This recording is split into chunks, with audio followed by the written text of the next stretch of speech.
बिस्मिल्लाहिर्रहमानिर्रहीम, अस्सलाम वालेकुम नाज़रीन। प्रोग्राम खेत खलियान में खुश आमदीद। मैं हूं आपका होस्ट मोहसिन कमर। प्रोग्राम में हम ज़राअत के मुख्तलिफ मौज़ूआत पे बात करते हैं। आज के प्रोग्राम में हम सब्जियात पे बात करेंगे कि सब्जियात है क्या, और उसके साथ साथ हम बीज पे बात करेंगे कि बीज किस तरह से बीज को महफूज रखा जा सकता है, किस तरह से बेहतर तरीके से काश्त किया जा सकता है। प्रोग्राम में हमारे साथ बहुत ही मोअज़्ज़ज़ मेहमान मौजूद हैं। मोहम्मद फारूक साहब, आप कोऑर्डिनेटर हैं वेजिटेबल प्रोग्राम NARC के। अस्सलाम वालेकुम सर। वालेकुम अस्सलाम sir, thank you very much, आपने हमें टाइम दिया। सबसे पहले ये बताइए कि सब्जियात की जब बात की जाती है तो इसकी तारीफ क्या है, सब्जी किसे कहा जाता है? सब्ज़ी की तारीफ़ जो इस्तिलाह में लिखी गई है वो कुछ इस तरह से है कि नरमो नाजुक पौधा या पौधे का हिस्सा जो कि आम तौर पे पका के खाया जाता है। ठीक। तो अक्सर सब्जियात में हम पौधे का कुछ हिस्सा खाते हैं, बाकी पौधा किसी और काम आ जाता है। सही।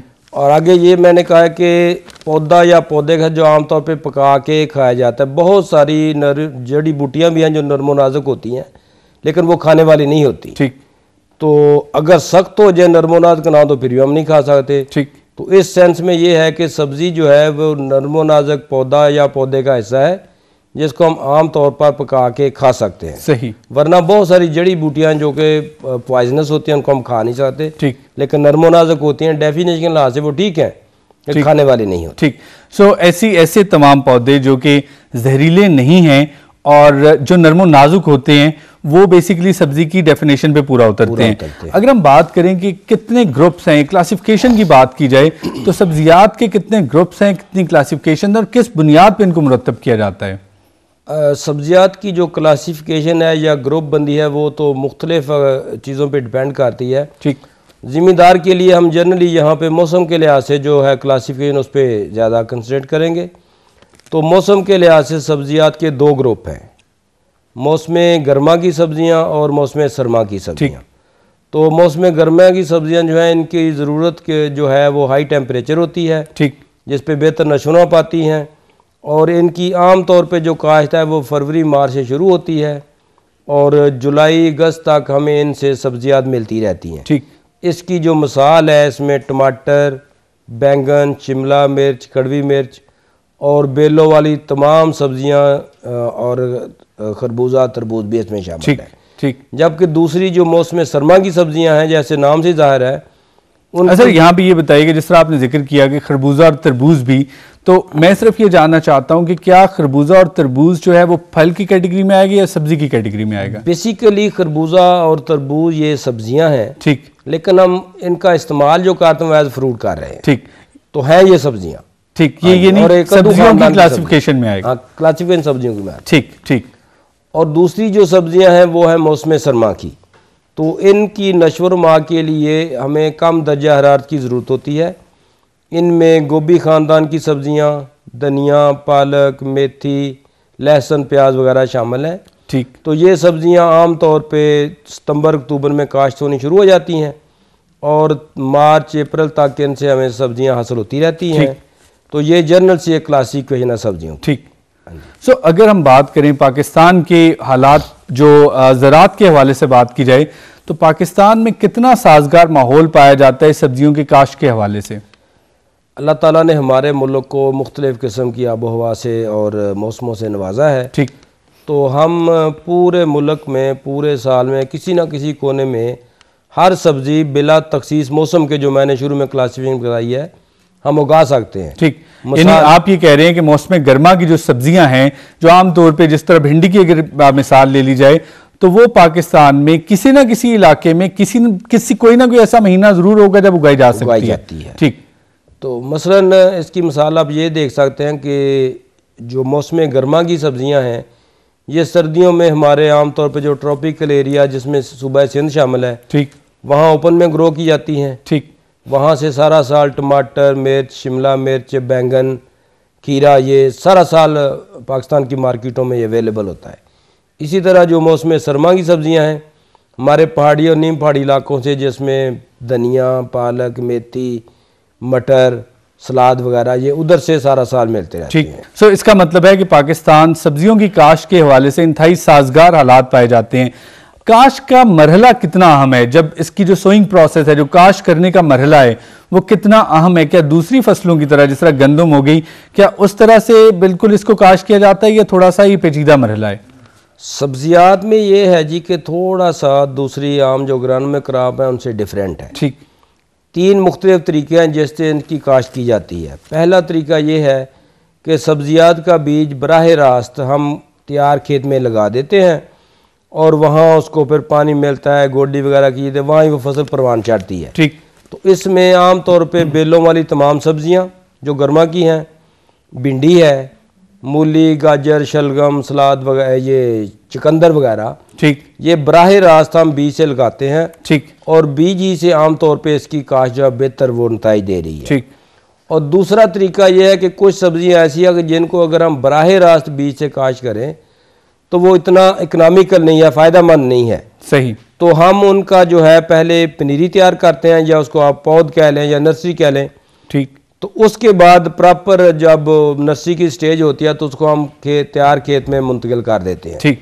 इसमें टमाटर है, बैंगन है, शिमला और कड़वी मिर्च है और गोभी खानदान की सारी सब्जियां शामिल हैं। अगर इन फसलों से ज़्यादा, इन सब्जियात से ज़्यादा पैदावार हासिल करना है तो ज़रूरी है कि इनकी पहले पनीरी तैयार की जाए, उसके बाद इसे खेत में मुंतकिल किया जाए। इसके फ़ायदे ये हैं कि एक तो वो बेहतर पैदावार देंगी। ठीक। दूसरा हमें इकनॉमिकल पड़ेंगी कि बीज की मकदार कम चाहिए, ठीक, पानी कम चाहिए और वीडिंग के लिए हमें ज़्यादा खर्चा नहीं करना पड़ेगा। अदरवाइज हमें यह है कि पूरे खेत की पनीरी हम 1-1.5 मरले में तैयार कर लेते हैं। ठीक। और 1-1.5 मरला जो जगह है उसकी लुक आफ्टर, उसका हर किस्म का जो खर्चा है, अखराजात है, वो कम होते हैं। ठीक। और बेहतर आगे हम उसको ट्रांसप्लांट करके अच्छे नताइज ले सकते हैं। ठीक। अगर इसकी काश का मरहला इतना अहम है तो बीज की भी कोई खास अहमियत होगी। सबसे पहले ये बताइए कि बीज है क्या? क्या जो भी दाने हासिल होते हैं फल से, क्या तमाम ऐसे दानों को बीज के तौर पे इस्तेमाल किया जा सकता है या बीज को भी थोड़ा सेपरेटली क्लासिफाई किया गया? बेसिकली तो हर दाना जो ड्राई होता है उसको हम बीज कह सकते हैं। ठीक। लेकिन बीज बजाते खोज बीज की जो डेफिनेशन वो ये है कि नन्ना मुन्ना पौधा जो अपने ज़रूरी ग़िज़ाई अज़ा के साथ एक हिफाजती खोल में बंद होता है। ठीक। और ये डॉर्मेंट कंडीशन में होता है और जो ही इसको हम ज़मीन में लगाते हैं, उसको प्रॉपर मॉइस्चर और टेम्परेचर मिलता है तो ये उगाता है। ठीक।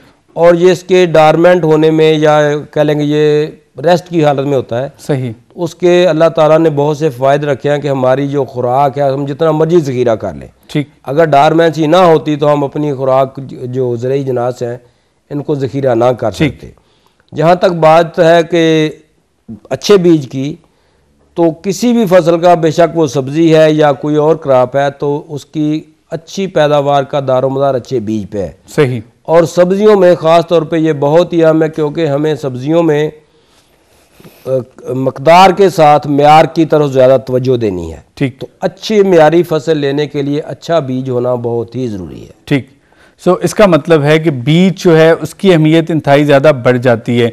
क्या फ़र्क आता है कि एक गैर म्यारी बीज से सब्ज़ी काश की जाए और एक म्यारी बीज से सब्ज़ी काश की जाए, तो क्या फ़र्क आएगा? एक आम तासुर क्या है कि कितना फ़र्क आएगा पैदावार पे और म्यार पे क्या फ़र्क होगा?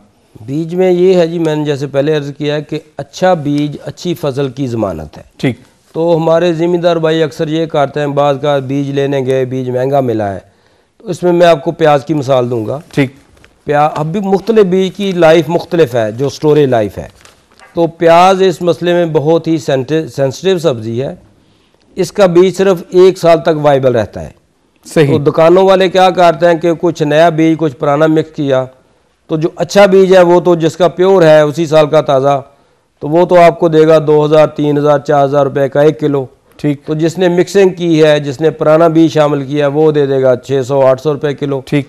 तो हम कहते हैं बीज ही है ये भी। ठीक। तो लेकिन जब हम उसको ला के पनीरी के लिए लगाते हैं तो उसकी जर्मिनेशन परसेंटेज बहुत थोड़ी होती है। ठीक। तो उसका हमें फिर नुकसान ये होता है कि एक तो हम लेट हो गए, दूई पनीरी भी नहीं लगा सकते। सही। मतलूबा रकबे के लिए आपकी पनीरी पूरी नहीं होगी। ठीक। और अगर होगी भी तो आपकी जो क्वालिटी है जो प्रोड्यूस की और उसकी जो क्वांटिटी है, पैदावार जो है, वो दोनों मुतासर होंगी। सही, यानी वो पौधा भी सेहतमंद नहीं होगा और उससे हासिल होने वाला जो फल है, जो सब्जी है, वो भी सेहतमंद नहीं होगा। तो अच्छे बीज की क्या ख्वास हैं, क्या खसूसियात हैं अच्छे बीज की? अच्छे बीज में ये है जी कि इसके कुछ 5-6 औसाफ हैं। सबसे पहले जो अच्छा बीज है, जिसको हम प्योर बीज कहते हैं, जेनेटिकली प्योर होना चाहिए। जेनेटिकली प्योर से मुराद ये है कि वो जो किस्म हम मसलन टमाटर की किस्म कह रहे हैं कि रोमा है जी, ठीक, वो रोमा ही हो, अकॉर्डिंग टू वैराइटल स्पेसिफिकेशन हो। ठीक।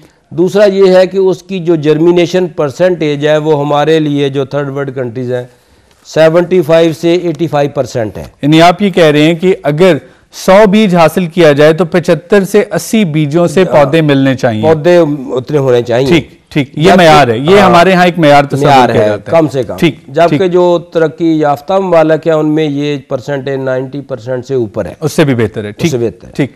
तीसरा ये है कि जब बीज हमने लिया है, हमने बीज बिल्कुल प्योर होना चाहिए। उसमें कोई टूटे फूटे बीज, जड़ी बूटियों के बीज, दरख्तों की टूटी फूटी शाखें, वो नहीं हमल होनी चाहिए। ठीक, क्योंकि जब आप वजन करेंगे, आपने 1 किलो तोलना है, सही, तो उसमें आपका अगर वो 10-20 ग्राम या आधा पाव वो दूसरी चीज़ें आ गई तो बीज की जो नंबर ऑफ सीड है वो कम हो जाएगा और आपको मतलूबा पौधों की तादाद नहीं मिलेगी। सही।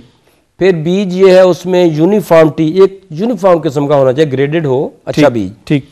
ताकि जब हम ड्रिल से या बात की चीज़ें हम ऐसी भी करते हैं तो उसकी जो यूनिफॉर्म स्प्रेडिंग है वो हो जाएगी। ठीक। और आखिरी और सबसे अहम बात यह है कि बीज जो है वो उसमें अच्छी फसल पैदा करने की सलाहियत होनी चाहिए। ठीक। इससे मेरी मुराद ये है कि एक लफ्ज़ मैंने शुरू में बताया कि जर्मिनेशन परसेंटेज। ठीक। बाद का होता है कि बीज तो उग गया, लेकिन उगने के बाद उसने कोई हेल्दी फसल या अच्छा पौधा आपको नहीं दिया। ठीक।